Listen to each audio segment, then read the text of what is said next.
Padre Santo de Roma, de nuevo te cristianaste. Los besos que yo te di no te los limpiará nadie.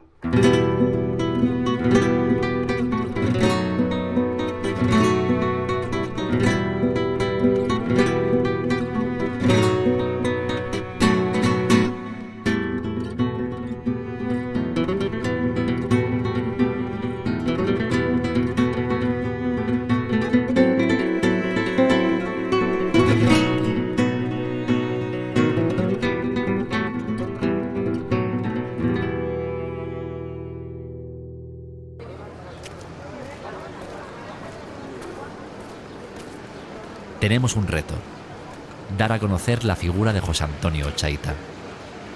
Para ello nos juntamos con Manuel Francisco Reina, uno de los mayores expertos en este autor. ¿Qué tal, Manuel? Jota, ¿qué tal? ¿Cómo estás? ¿Cómo estás? Un abrazo. Yo estoy muy orgulloso de recibir este premio por su historia, pero sobre todo por llevar el nombre de un poeta muy poco puesto en valor de aquí, de Guadalajara, que se llamaba José Antonio Ochaita, que para algunos es solo conocido por haber hecho las letras de algunas de las canciones más importantes desde los años 30 hasta prácticamente la transición, como La Lirio junto a Rafael de León, Quintero y Quiroga, pero que también fue el artífice, además de discípulo de Unamuno, que no es poca cosa, de haber creado una colección que se llamaba Alforjas para la Poesía, donde publicaron algunos de los jóvenes poetas más importantes de toda la posguerra y los años 50 y 60 en España. Fue un hombre muy generoso, que me cabe la fuerza, pero eso más bien lo sabe que más que yo. Las cosas de...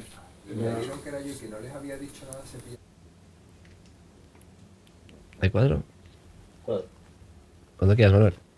Carlos, ¿cómo recuerdas aquel día y aquella noche fatídica de la muerte de Ochaita? Recuerdo que yendo por la carretera, al subir una cuesta empinada, abajo se veía un pueblito pequeño y un cementerio pequeñito. Y dijo José Antonio, en un sitio así me gustaría yacer yo cuando yo faltara. Era una cosa que luego yo he recordado con los vellos de punta, porque no podía imaginar que después de un comentario como aquel ocurriera lo que ocurrió. Durante los primeros años de la democracia hubo un prejuicio contra la copla y sus autores. La apropiación que hizo el régimen de este género acabó consiguiendo que muchos de ellos no hablaran abiertamente de sus propias historias.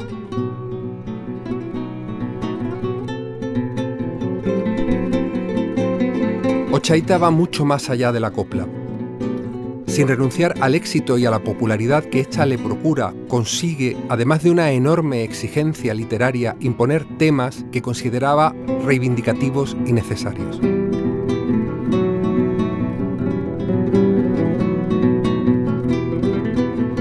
De esta forma, Ochaita pone en labios de mujeres historias que pertenecían a su mundo prohibido, íntimo y personal. Mario Bernal, hijo de Santiago Bernal, gracias al cual tenemos las fotos, los testimonios del entierro y del sepelio de José Antonio Ochaita. ¿Cómo se entera tu padre, Santiago Bernal, del fallecimiento del poeta José Antonio Ochaita? Pues en los archivos de mi padre he encontrado hace poco un documento que es un telegrama que el presidente de la Diputación en ese momento le dirige a él personalmente, dándole conocimiento del fallecimiento y de la hora del sepelio. Yo creo que fue plenamente consciente de lo que iba a hacer. Iba a inmortalizar el sepelio de José Antonio Ochaita, sabía que iba a hacer un documento único, en la que más hincapié hace siempre y la que se ha publicado la mayoría de las veces es la foto que está el cortejo caminando hacia la iglesia, en el que se ve el féretro, se ve todo el cortejo de gente detrás y con la simbología del castillo de Jadraque al fondo en la diagonal de la imagen. Entiendo que es una imagen muy potente, única, él consciente de lo que hacía y lo que inmortalizaba. Sabemos la hora, porque eran las 7 de la tarde, con lo cual es una luz de verano. la luz de Castilla, los campos segados. Es una poética de la imagen también que se podría incluir en todo el trabajo de José Antonio Ochaíta. ¿Ves? Claro. Vamos a ponerla aquí, así la podemos ver. No la vemos. No, o sea, que lo ves invertido. O sea, sí. Con lo cual tienes que estar y dices, tengo que moverme así, no, al revés, para corregir los planos. Claro, tienes que tener la perspectiva. Y luego el negativo original es cuadrado. Sí. Por aquí creo que tiene algo más, pero él seleccionó este encuadre. Qué bueno. Y las otras imágenes. Como discípulo de Unamuno, proyecta algunos de los temas fundamentales del 98, el llamado Dolor de España, que luego también cristalizaría en algunos libros y temas de la Edad de Plata, de la poesía, de esa llamada generación del 27 a la que pertenece por derecho. Iniciamos un viaje de indagación, una búsqueda hacia nuestra historia más reciente. Para ello, vamos hasta Guadalajara a reunirnos con Suárez de Puga, poeta, amigo suyo y testimonio de su muerte.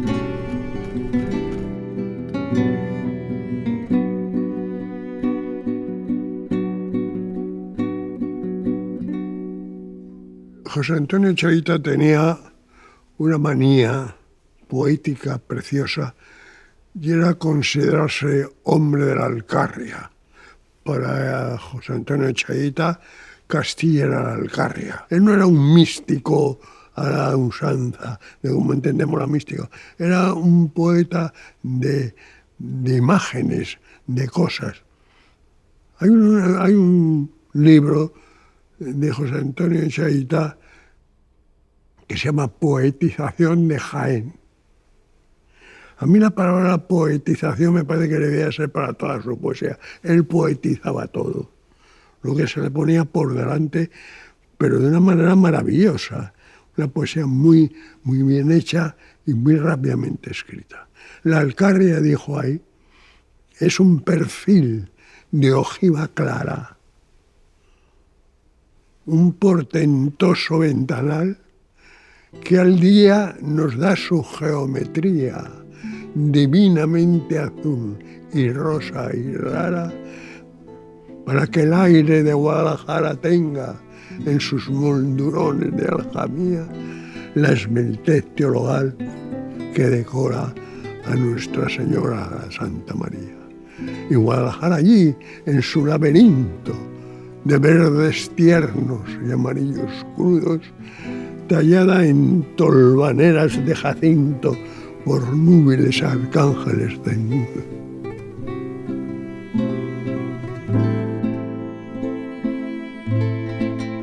Ochaíta y Guadalajara, imposible separar al poeta de su tierra. Aunque para conocerle mejor, hemos de ir más allá de la provincia. Mira, para gestionar la cultura hay que creer en ella. Eso está claro. Si no crees en ella, poco vas a hacer. En el caso de Ochaíta, por ejemplo, él fue un hombre que escribió poemas a todos los pueblos de la provincia, a todos. Y ya con eso nos hizo eternos, nos hizo inmortales. No hay nada más inmortal que unas letras de un verso escritas negro sobre blanco. Cuando él escribió y clamó «Tengo la Alcarria entre mis manos», yo creo que ni él mismo sabía la trascendencia que iba a suponer para esta provincia. Hay dos facetas en Ochaíta que yo creo que le completan. Uno es el Ochaíta de la provincia, el que estaba en Jadraque, que estaba con la familia, que paseaba por sus tierras, y otro es el Ochaíta de más allá de la provincia, el Ochaíta de Madrid, que salía con la gente de la cultura, con la gente del arte. Sin esas dos facetas no entenderíamos a Ochaíta. 2, 2, 1. ¿Crees que la gente sabe quién fue José Antonio Ochaíta? Yo creo que es nuestro deber como institución y vuestro deber, en este caso, que vais a preparar este gran reportaje, dar a conocer su figura, cómo él era personalmente, porque yo creo que eso es una faceta importante de las personas intelectuales, y yo creo que es un deber moral también de la Diputación, es un deber moral de la ciudadanía que le mostremos quién era, qué hacía en este caso y qué nos dejó, Y trabajar conjuntamente en proyectos como este es algo importante, sobre todo para que lo conozcan y le demos a conocer. Segundo, cuando quieras. Durante muchos años en casa de mis padres hubo un enorme centro de mesa de cristal de Murano. Era como una oreja verde, enorme, muy pesada, encima de una mesa de mármol. Y un día mi hermano y yo, jugando con un balón, lo derribamos, lo tiramos al suelo y se hizo 1000 pedazos. Y esos pedazos tenían filas de color brillantes, cada una de un color distinto, pero solo se podían ver una vez que rompimos esa oreja de cristal. Yo creo un poco que tal vez la personalidad de Ochaíta, que era el que le había regalado esa oreja a mis padres con motivo de su boda, él y su hermana María Teresa, tal vez la personalidad del poeta tiene algo que ver con aquella enorme oreja de Murano una vez que se rompió, porque los pedazos mostraban todas las filas de color, todos los colores brillantes, bien marcados. Tal vez esos trozos de cristal ahí puestos, esas capas, tienen que ver con la personalidad poliédrica del poeta, que estaban ocultos, que hay que romper ese cristal para que salgan a la luz. Y aún así han tenido que pasar 50 años de su muerte para que empecemos a descubrirlos. La censura no se dio cuenta de la verdad oculta en las canciones. El colorido de los espectáculos salvó el mensaje de su escrutinio. Porón, pom, pom, porón, pom, pero es una gitanjáfora de libro. ¿Qué significa porón, pom, pom? Es una onomatopeya, es el sonido de un tambor, pero a partir de que empieza a hablar de porón, pom, pero, porón, pom, pom, ya es una gitanjáfora. Ya de una palabra sin sentido que le ha buscado por la musicalidad, surge algo con... Pero él acabó odiando esa copla. Sí. Porque él se lo confesó al maestro Quiroga. Es otro tema. Claro, porque decía, tiene cojones que yo haya escrito libros como los que he escrito, reflexiones históricas como las que he escrito, disertaciones, que haya dado clases, que haya escrito la letra del Alirio, que haya escrito La Flor de Olmedo, y me vayan a conocer por el porón pompero. Pero esa es la grandeza que tiene, que incluso en su pieza más popular aparece ese hombre culto que tiene recursos para algo que simplemente es un son para que salga una canción muy popular, termina apareciendo ahí unas figuras retóricas, unas figuras literarias que están ahí. Sí. ¿Por qué? Porque pero él si es que tiene el ese talento, bagaje. claro, hasta para lo supuestamente fácil él tenía ese talento. Claro, y lo aflora. Él en los propios versos libres tiene su poesía musicalidad. El propio maestro Solano, que es uno de sus compañeros, junto con Sandro Valerio, con quien más compuso, venía, cuando falleció Ochaíta, vino a pedir a sus sobrinos herederos que le dieran todo el material que tuvieran inédito de él, porque decía, es que José Antonio, cuando componía, me estaba regalando ya la sintonía, la música. Él ponía la letra, pero yo no tenía nada más que tocarla al piano, porque ya casi componía él. Aquí tenés la letra de él. Él era menudo de talla, era pequeñito, enjuto de carnes, recogida con una voz muy aguda, un tanto aflautada y muy gestual. Las manos de Ochaíta bailaban cuando recitaba. De hecho, ganó 50 Juegos Florales en toda España, desde la austera y fría Castilla en Palencia a esa Extremadura que se asoma a Portugal, también ganó. Le considero un autor plenamente imbuido en la generación del 27. Evidentemente no forma parte de ese elenco de estrellas del 27, pero está en ese firmamento, titilando, no brillando como otros, pero sí está ahí y debemos darle su lugar.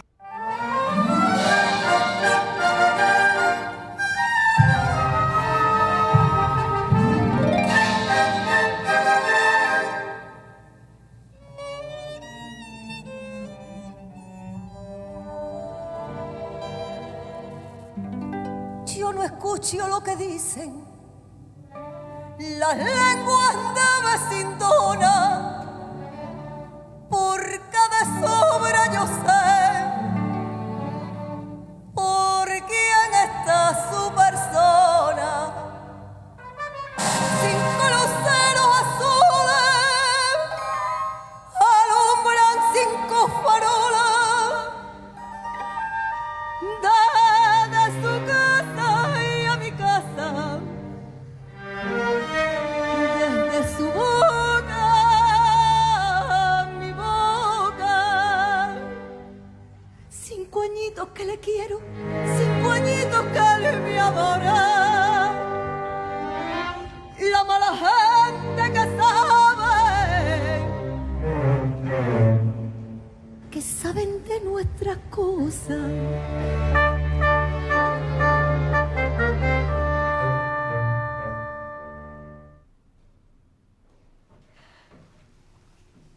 Ochaíta para mí ha significado mucho, porque he tenido la suerte de cantar sus coplas en las noches más importantes de mi vida. Creo que como músico Solano era impresionante, Quiroga, el propio maestro Quiroga se lo decía, y como poeta y letrista, Ochaíta fue alguien verdaderamente fantástico, y le debemos coplas, como tú decías antes, pues como Cinco farolas o como muchas otras, que es un repertorio sagrado para mí y para todos los que amamos este género, ¿no? ¿Qué impresiones te contaba la gran Marifé de Triana, que es una de las grandes intérpretes del género, sobre su predilección por Ochaíta, por las composiciones de Ochaíta, de las que ella además estrenó muchas canciones y grabó muchas canciones en algunos de sus discos más importantes? Y además le daba mucho coraje que ella pensaba que Ochaíta no estaba lo suficientemente valorado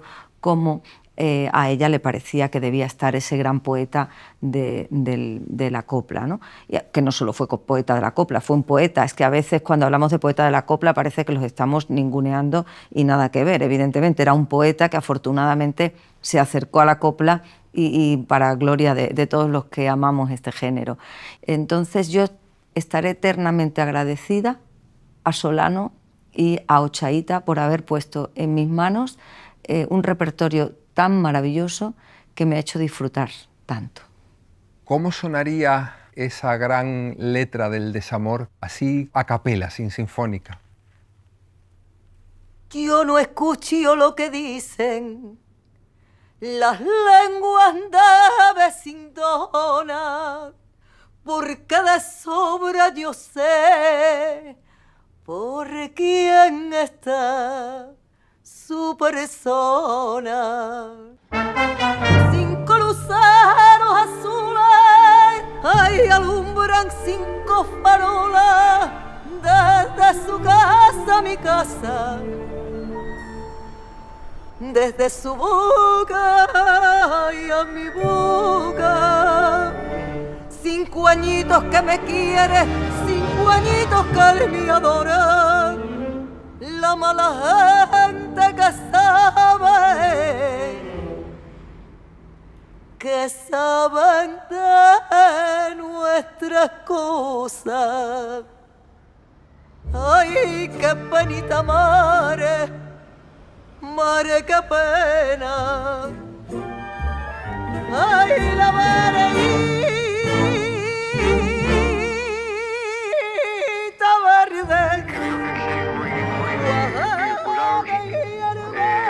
Con el tema de Javier Ángel Alcarria, que yo lo llevo en el corazón con todas las vivencias que mañana intentaré sacar adelante con mucho gusto ante las cámaras de vosotros y contaros historias.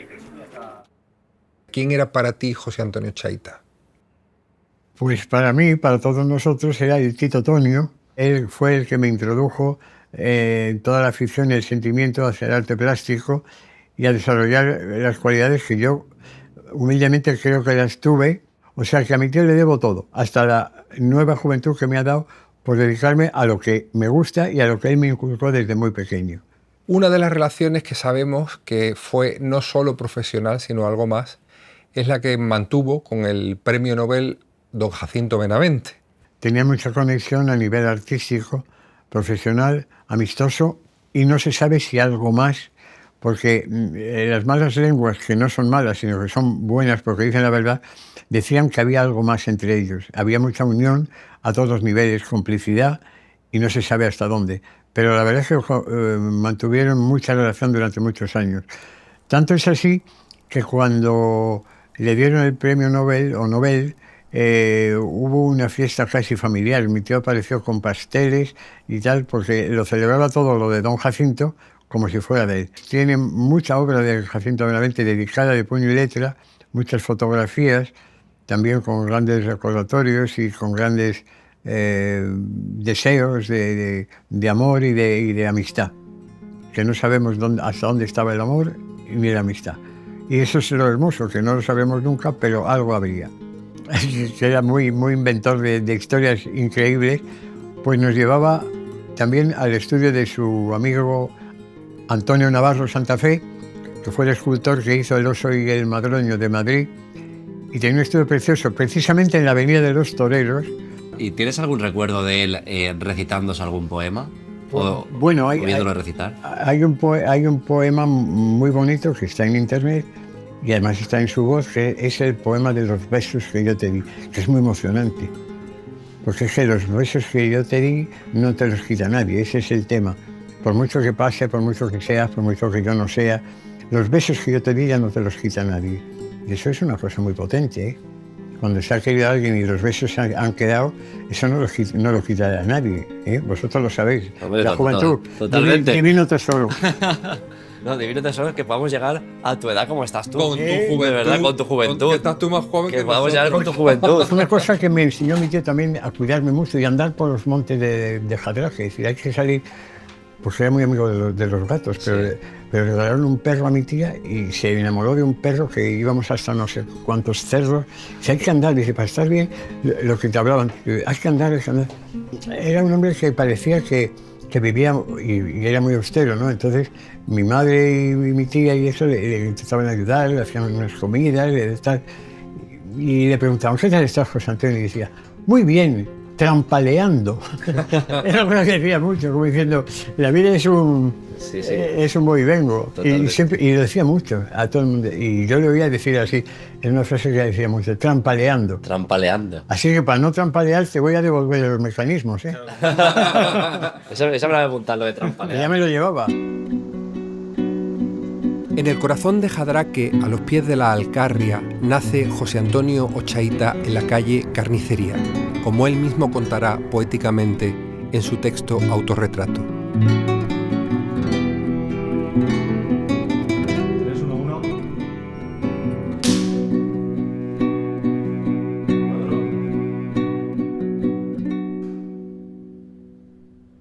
Ochaíta había sido la voz de la Alcarria, en unos lugares más el príncipe de la copla, y aquí en Jadraque era el alfa y omega de la cultura y también un referente para todos nosotros. Solía enviarnos una postal, entonces nos llamaban Christmas, una postal, y detrás un verso precioso. Y la reunión que teníamos los niños de Jadraque con él, podíamos estar una hora hablando porque entretenía continuamente a todo el mundo. Y poco a poco fuimos recuperando las cosas. Había versos que conocíamos, el Autorretrato es un verso extraordinario de él. Después también conocíamos otras poesías como la Alcarria Monta y Lironda. Conocíamos los versos que yo te di. Íbamos conociendo cosas y luego también lo que él nos había contado. Las poesías que él había hecho sobre Jadraque, sobre Pastrana. Y también nos contaba la relación que tenía con los artistas, nos contaba la relación que tenía con Alicia de Triana, con el Príncipe Gitano, con Dolores Vargas, con Rocío Jurado. Y entonces fuimos sacando, entre todo, los programas de fiestas de los pueblos en los que le pedían la colaboración. Fuimos sacando los versos, que eran muchos, fuimos viendo sus canciones, la letra de sus canciones, y fuimos viendo su prosa que era una prosa poética. Y también encontramos, entre los papeles que había allí, sus primeros versos, que los escribía con el nombre de Regulus, el pequeño rey. Ochaíta, el Regulus, el pequeño rey. Y así fuimos haciendo y recuperando lo que teníamos, porque es cierto que escribió tanto que nosotros tenemos muy poco en relación con lo que él escribió. Aquí él dirigía a la compañía de teatro de Jadraque, que era una compañía total de aficionados, y luego a lo mejor dirigía en Madrid una compañía dramática, pues también fue el director de la compañía dramática de España. Nos metía entre bambalinas, allí por estar más cerca de las estrellas.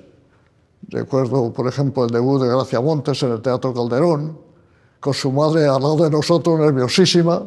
Bueno, un recuerdo que nunca lo podré olvidar y que, bueno, desde que él murió hace 50 años, he tratado también en lo que yo podía de que su memoria nunca se olvidase.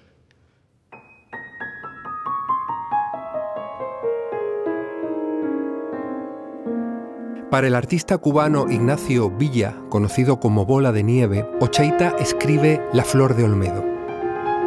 Una canción que reúne en sí toda la tradición del cancionero popular y que se convierte así en un éxito internacional en toda Hispanoamérica y Estados Unidos. Ochaíta registró más de 600 coplas. Vamos hasta la SGAE para reunirnos con Pepe Rivero y Zenet para que interpreten La Flor de Olmedo, en el mismo piano que utilizó el maestro Quiroga.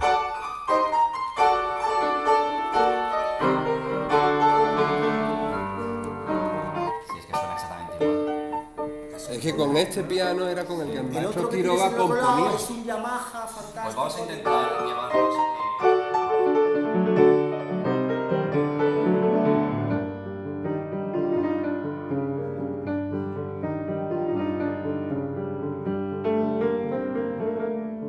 Le llamaban Rosa Luna, era de rosa y marfil, gitana de las Castillas, nacida en Valladolid.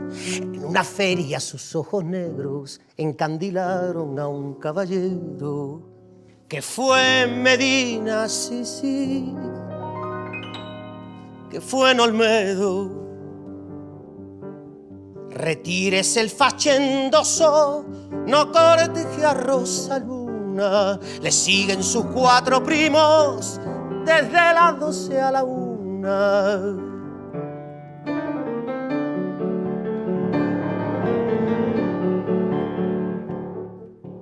No te fíes de la noche, que la noche es muy gitana, y al que le siguen de noche, muerto está por la mañana.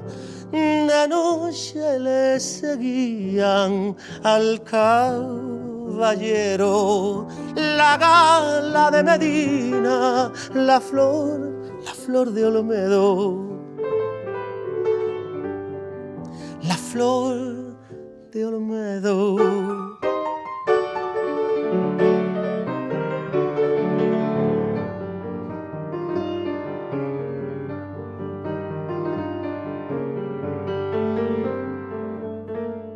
A la orilla del Pisuerga, un caballero gentil, atravesado de navajas, de cara a Valladolid. Canjanzaro y San Certero ha escrito en sangre, hay un letrero que fue en Medina, sí, sí, que fue en Olmedo. Pues efectivamente había una admiración enorme y nosotros no conocimos personalmente a Bola de Nieve, pero mi tío siempre hablaba mucho de él y hablaba con una intención que rayaba, pues eso, en una admiración afectiva, amorosa, exagerada. Entonces, en las confidencias que nosotros los sobrinos no hemos llegado a averiguar, es posible que contara a mi madre algo más, porque mi madre hablaba también mucho de Bola de Nieve con él. Entonces, bola de nieve, salía la palabra bola de nieve y mi tío le llamaba bola.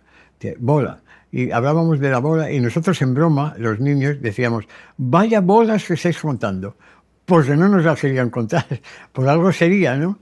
Y eso, yo creo que hubo una admiración enorme y de hecho hasta en las fotografías y en los acontecimientos gráficos de la época, se ve a José Antonio pues extasiado con Bola y mirándole como si fuera un dios, porque lo era. Entonces mi tío, como era muy humilde, era un gran personaje, pero sabía mirar a los que de verdad valían.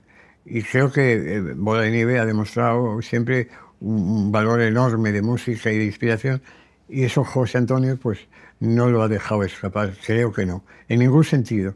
Y se admiraban y además se ayudaron incluso pues eso, a preparar espectáculos donde Bola de Nieve empezó a ser aquí muy, muy conocido y muy admirado, como en todo el mundo. Aparte de las canciones que le hizo, sobre todo La Flor de Olmedo, que fue un éxito inmenso y lo sigue siendo.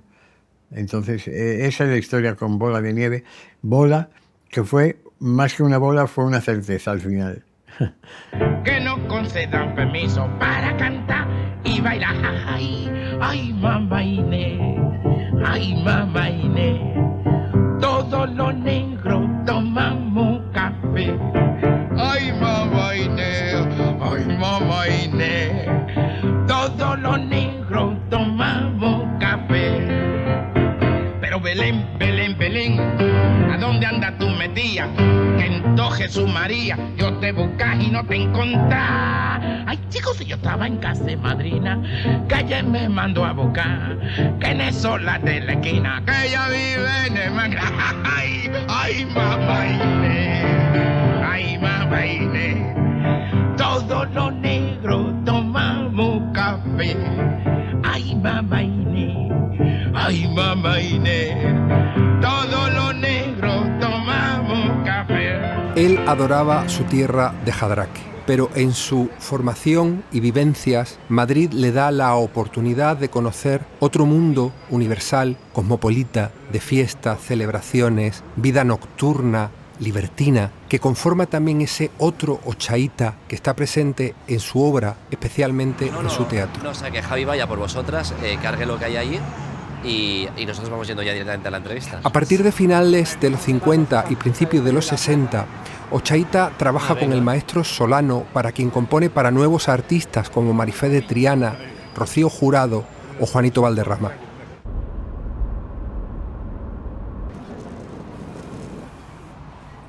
Blanca, ¿tú crees que cuando José Antonio Ochaíta en Las Cinco Farolas dice "no me importa lo que digan las lenguas de vecindona", estaba hablando también de él? Pues yo creo que sí. Yo creo que sí, porque normalmente cuando algo es tan profundo, cuando algo es tan bello, cuando es porque en realidad estás sacando tu propia biografía en esa poesía. Te estás autorrealizando y curándote de tus heridas también.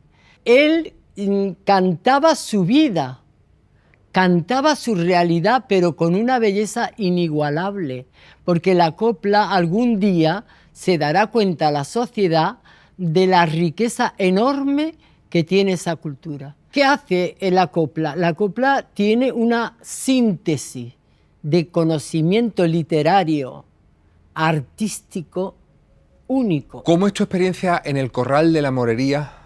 Toda esa gente maravillosa que pasa por aquí, por supuesto Augusto Algueró, Solano, Rafael de León, el maestro Quiroga y José Antonio Ochaíta. ¿Qué recuerdas tú de toda esa gente maravillosa que pasó por aquí, por el Corral de la Morería? El padre de Isabel Pantoja, ¿no? Venía también, luego ya trae a su hija con 16 años. Todas esas personalidades que estaban aquí me han hecho, ¿no?, ver el arte de otra manera, apreciar la poesía, ¿no? España tiene un color increíble de voces, de poesía, de música, de talento. En cada rincón de nuestro país germina el arte, de forma natural. Yo no escucho lo que dicen las lenguas de vecindona, porque de sobre yo sé por quién está su persona. 5 luceros azules alumbran 5 farolas desde su casa, mi casa, desde su boca, mi boca.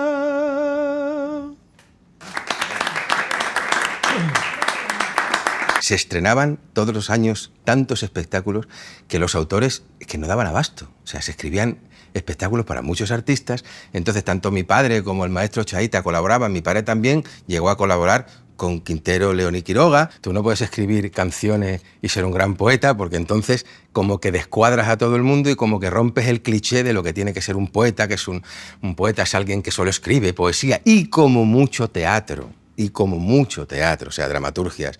Ahora, que tú escribas coplas, está muy mal visto. Eso está muy mal visto.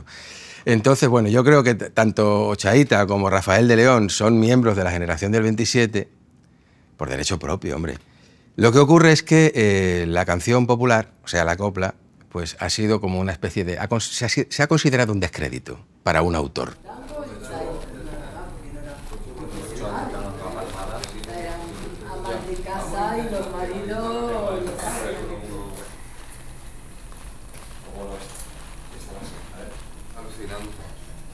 No sé qué trozo escogerla. Las 5 farolas. Yo no quiero ni saberlo. Vecina, cierra la boca. Y no me venga a decir que él va a casarse con otra. Los 5 añitos cabales queriéndole hora tras hora son un cordel en mi cuello que la garganta me ahoga.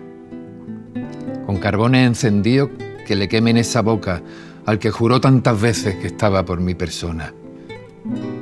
Se apagaron las 5. 5 farolas.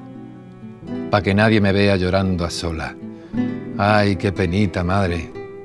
Madre, qué pena. La vereíta verde, cuajá de hierba. Cuajá de hierba. La faceta como dramaturgo de José Antonio Ochaíta ha caído un poco en el olvido. Sin embargo, él escribió para algunas de las actrices más importantes como María Fernanda Ladrón de Guevara o Lola Membrives, que estrenaron algunas de las piezas fundamentales de Lorca. Él llegó a tener 3 y 4 obras simultáneas en Madrid, entre ellas Cancela, que tuvo un enorme éxito, o una Doña Polisón que fue censurada porque se consideró que era una mujer demasiado liberal para la época. Esta Doña Polisón remitía a una historia personal, familiar, que él contaría en su poema Autorretrato. Entonces aquí hacían un teatro breve, que era donde asistía Ochaíta, y a Ochaíta le pareció muy interesante esa forma de ver el teatro, que era de los Álvarez Quintero. Por ejemplo, los Álvarez Quintero crearon modos de teatro que no existían: el juguete cómico, el pasillo, el entremés. Todos esos eran obras cortitas. De hecho, ellos se inspiraban de cualquier cosa y de pronto quedaban como una escena. De hecho, cuando salía en televisión, por ejemplo, escenas de matrimonio o salen los monólogos, yo muchas veces digo, anda, si esto fue lo que inventaron los Álvarez Quintero, ¿no? Estas piezas cortas donde a lo mejor había una escena en la que salía una anciana, se sentaba en un banco, echaba pan a las palomas y venía otro anciano, se sentaba al lado, señora, ¿me puedo sentar con usted? Hablaban una conversación, después la señora se iba, el señor se iba y se acababa la obra. Sabe más de lo que cree que sabe. Como si la sabiduría, la poesía, como si se escribiera un poco sola, ¿no? Que además es así. Cuando tú lees un poema dices, wow, lo que he dicho. Eso ten por seguro que tú no lo has escrito, no es otra cosa, ¿no? Otro aspecto muy desconocido de la obra de Ochaíta es su relación con el mundo del cine. En el año 53 realiza la banda sonora de Bienvenido Mr. Marshall de García Berlanga, que se lleva la mención especial del público por primera vez para el cine español en Cannes.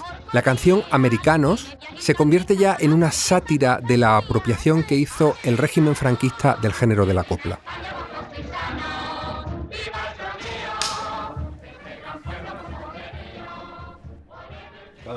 Y acción. Cuando me propusiste buscar documentación o cualquier otro material relacionado con José Antonio Ochaíta, pues me sorprendió conocerle como autor del Porón Pompero, o también buscar algunas de sus obras y las reseñas que había habido en ese momento. Encontramos alguna grabación sonora también para ver si podíamos poner voz a ese autor que en el momento para mí era desconocido, pero que evidentemente ha sido un descubrimiento. Primero y ante todo, la propia voz de Ochaíta en este poema que él recita. Este era, señoras y señores, José Antonio Ochaíta.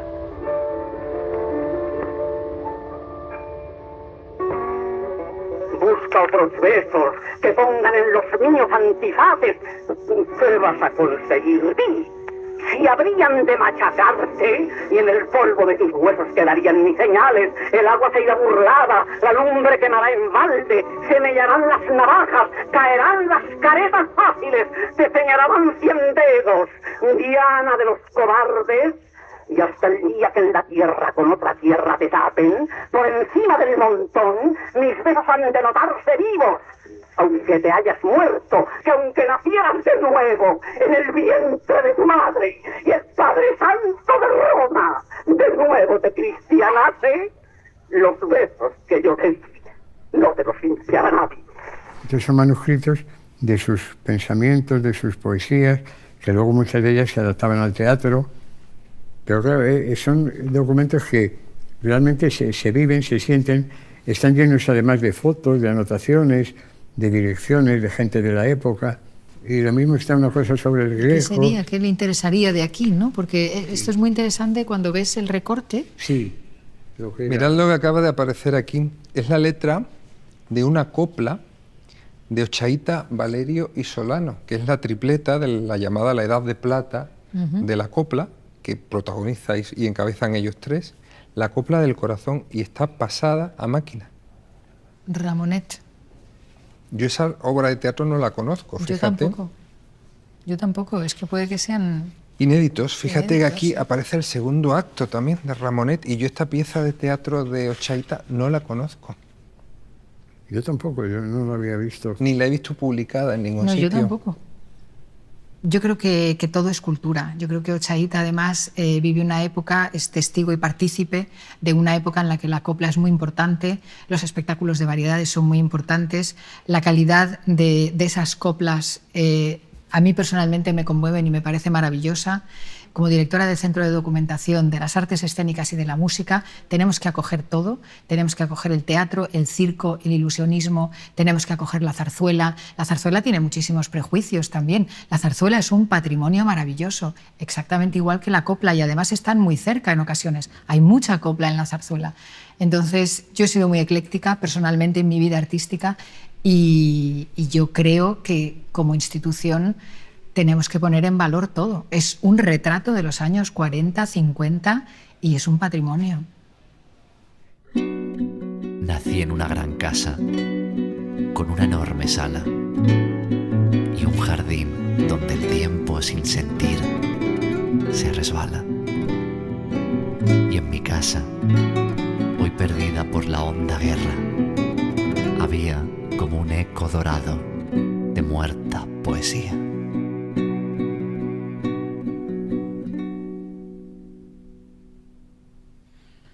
Hombre, pues José Antonio Ochaíta era el hermano de mi padre, con el que teníamos una relación tremenda.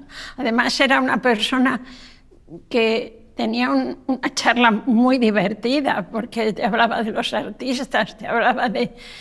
era un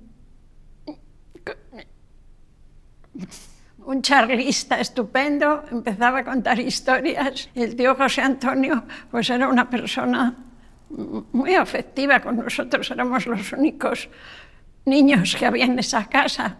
Le recuerdo por el jardín, escribiendo siempre en un cuadernillo, le recuerdo regando plantas. Eso marcó la muerte de su padre, marcó a toda la familia. Fue una niñez triste, porque no tenían a su padre. Que se haya hecho este homenaje, que se haya hecho un libro, que se haya divulgado por todos los sitios, y ahora con esta película, pues desde luego se emocionaría muchísimo mi tío José Antonio y no se lo creería. La muerte de su padre cierra fulminantemente su infancia y se inicia un nuevo camino, porque es enviado al Colegio de San Ildefonso de Madrid como interno para comenzar sus estudios. Estaba un poco emocionada. Claro, lógico. Ha sido preciosa, además, muy bonito todo. Ten en cuenta que mi padre tenía adoración por su hermano y por su hermana, pero más por su hermano. Aquí las cosas claras. ¿Tenía más predilección por José Antonio? Sí.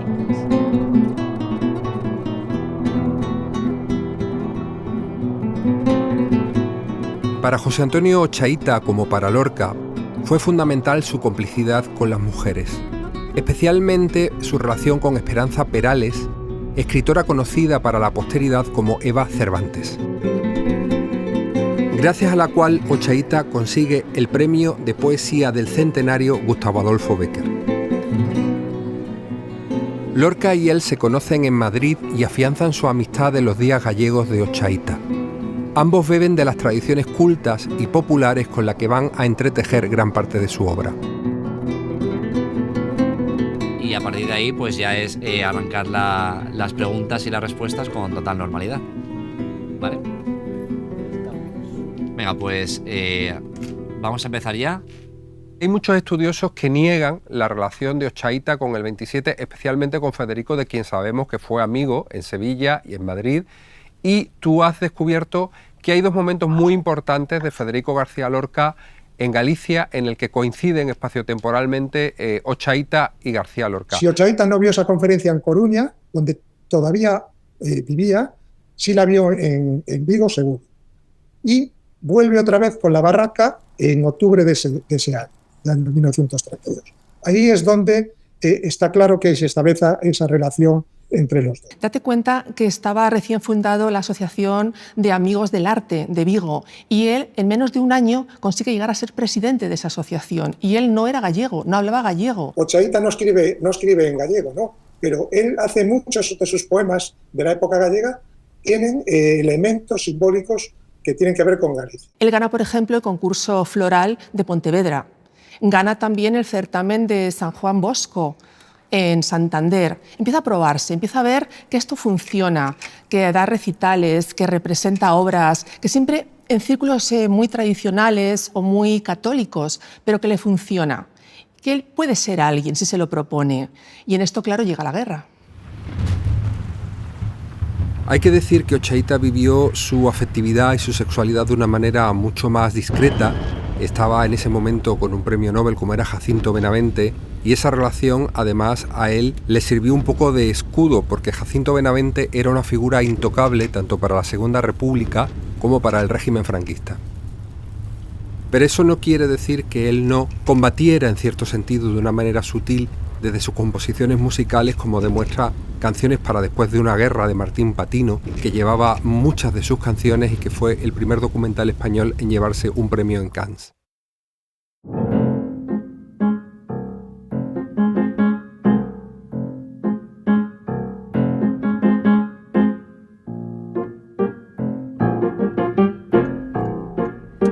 Marta, ¿ha llegado ya Alba también? Vale, ok. Alba acaba de llegar también, o sea, estamos ya ahí. Vale, pues nada, subimos nosotros ya, estamos aparcando. Vale, muy bien, gracias. Chao.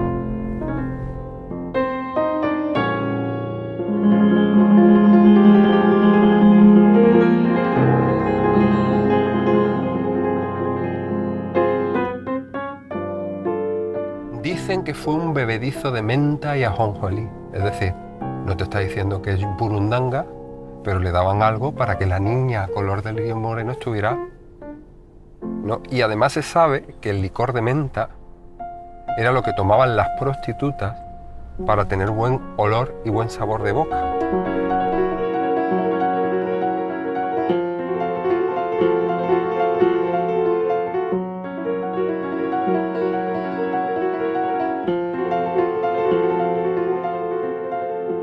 Y dice el estribillo: y de Cádiz hasta Armería canta el novio de la lirio con una voz doloría. La lirio tiene una pena la lirio, que se le han puesto las sienes moraditas de martirio. Se dice que es por un hombre, se dice que sí es por dos, pero la verdad del cuento, hay señor de los tormentos, la saben la lirio y Dios, claro. Esos tormentos son porque es una niña menor, racializada, a la que se droga, se emborracha, se prostituye y se la vende por 50 monedas de oro.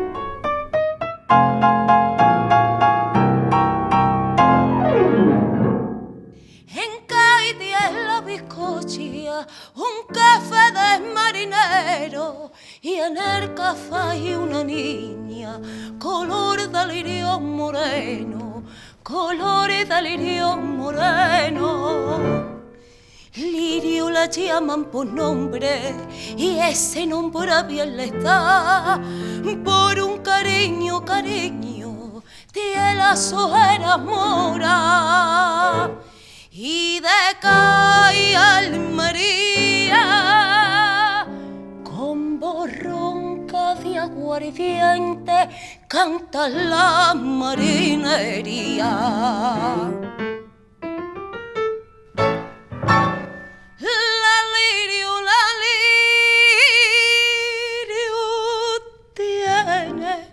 Tiene una pena la lirio y se la ha puesto las sienes moraditas de martirio. Se dice que es por un hombre, se dice que sí es por dos, pero la verdad del cuento, ay señor de los tormentos, la saben la lirio y yo.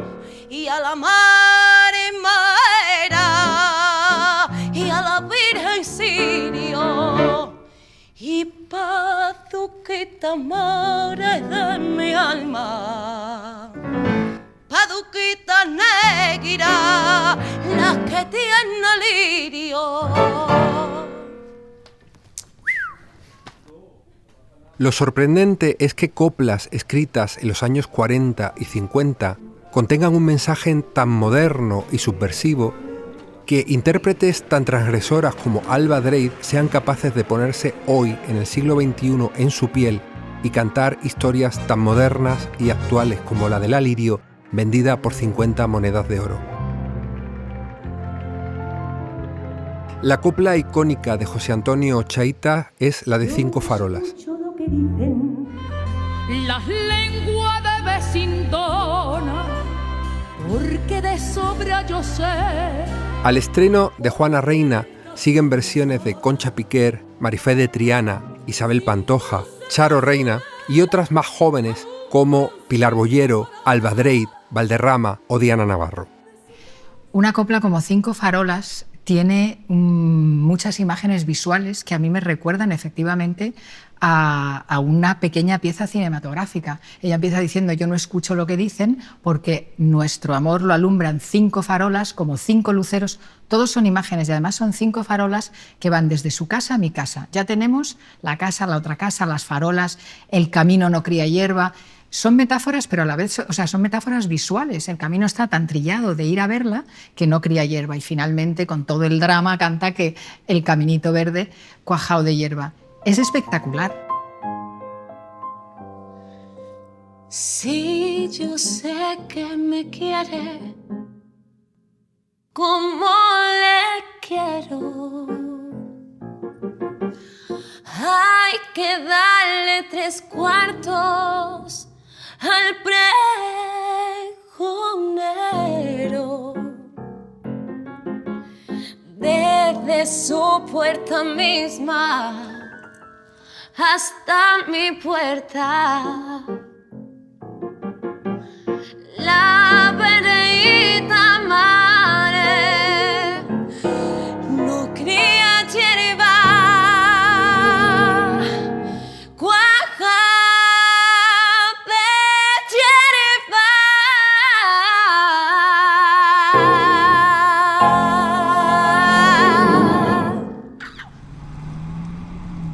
Me deslumbré realmente con la figura de José Antonio Ochaíta. Me parecía un valor extraordinario porque sabía cantar con esa fuerza que tiene toda su obra, con esa cantidad inmensa de neologismos que usa. Sabía cantar la tierra. Nos enseñó el pueblo, nos enseñó la iglesia, nos enseñó las piezas que había en ella y sobre todo, nunca se me olvidará, nos enseñó el Cristo de Mena que tienen en la iglesia de Jadraque, del cual él estaba absolutamente enamorado, prendado, obsesionado, y me dijo, nunca se me olvidará: mírale, no es un Cristo, es una llama. Pero lo decía mucho mejor que yo. José Antonio Ochaíta se interesa en la figura de Luis de Lucena, que fue un judío converso que acabó siendo consejero y médico de los papas. Este personaje histórico se trae los mejores pintores renacentistas que pintan la famosa capilla de Luis de Lucena, tesoro patrimonial que puso en valor Ochaíta y que se conoce como la Sixtina de Guadalajara. Él empieza a darse cuenta que incluso en sus propios rasgos puede haber parte de esa tradición hebrea judaizante y que su familia puede provenir de esa historia heterodoxa de judíos sefarditas. Colaboré con ellos pues, en esa tarea que tenían, que era la de recuperar las esencias y las raíces de la provincia, desde un punto de vista literario y también desde un punto de vista de protección al patrimonio. Pues efectivamente, la noche del 17 de julio del 73 no se me olvidará, creo que a mucha gente que estuvo allí tampoco, porque fue una noche impactante. Y no era mayor, era un hombre delgado, como él bien dice, enjuto, de pocas carnes, que prometía una vida larga. Por lo tanto, sí, fui un espectador, lamentablemente, de aquel momento, que sin embargo creo que es uno de los momentos de la literatura española. Bueno, tenemos la suerte además de que están vivos 3 de los que presenciaron el momento de la muerte y además cada uno cuenta una cosa distinta, viviendo el mismo momento. Sí que se complementa, ¿no? Exacto, cada uno cuenta un matiz distinto y en algunos casos es todavía más poético, son como profecías autocumplidas, ¿no?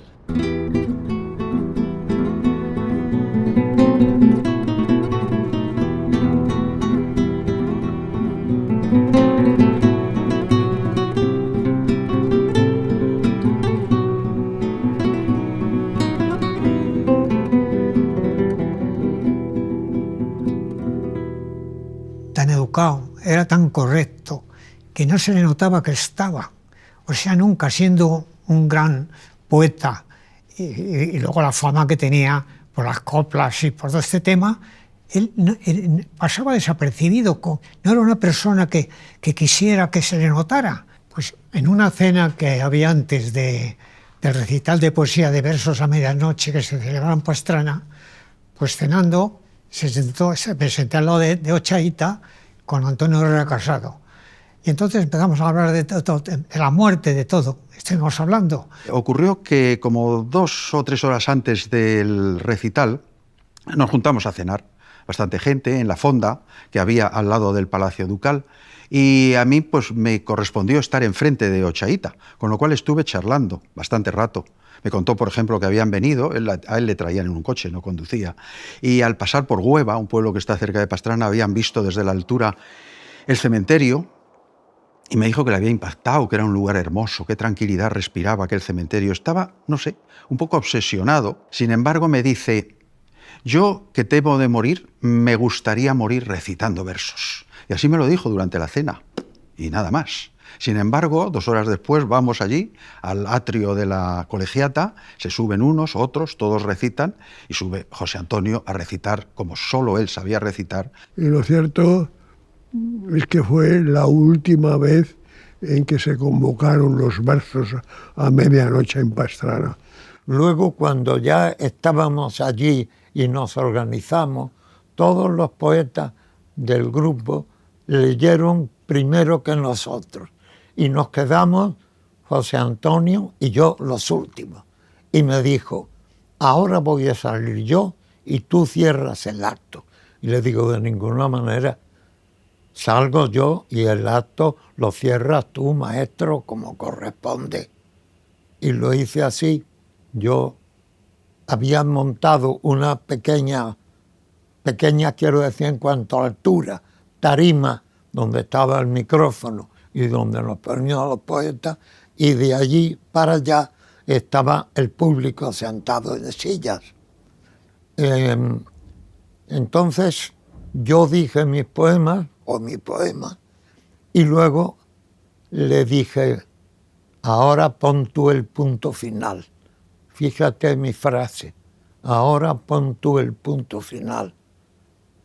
Y él salió.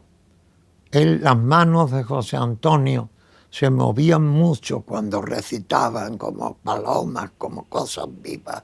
Le ayudaban mucho en sus recitaciones. Entonces él salió, se puso delante del micrófono y dijo, tengo la alcarria entre las manos. Y hizo, cayó fulminado. No pudieron reanimarlo. Tengo la alcarria entre mis manos. Y cayó. Y claro, es una cosa impresionante, que es que no lo comprendes, te crees que es mentira, que no podía haber pasado eso. Y sobre todo recordando que quería morir recitando la Alcarria.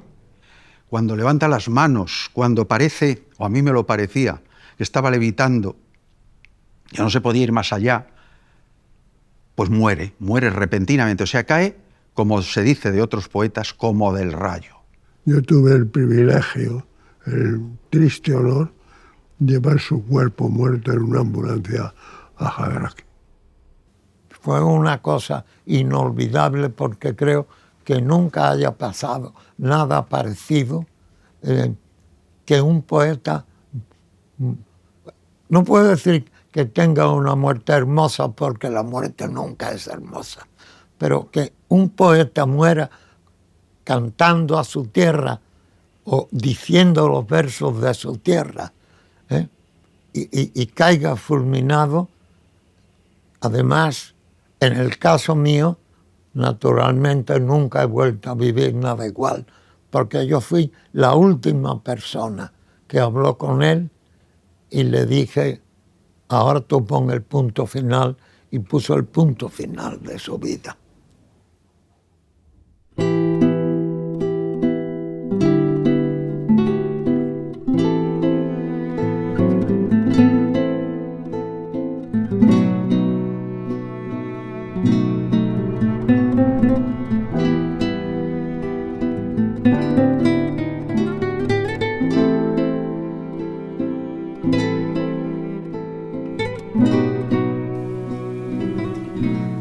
Manos nuevas para una tierra vieja. Tengo la Alcarria entre mis manos. Estas que veis, gusanas viejas, cansadas de coger del aire mi vieja voz. En estas manos que me crecen del corazón de mi inocencia para tocarte los mollares y saber que no estás seca.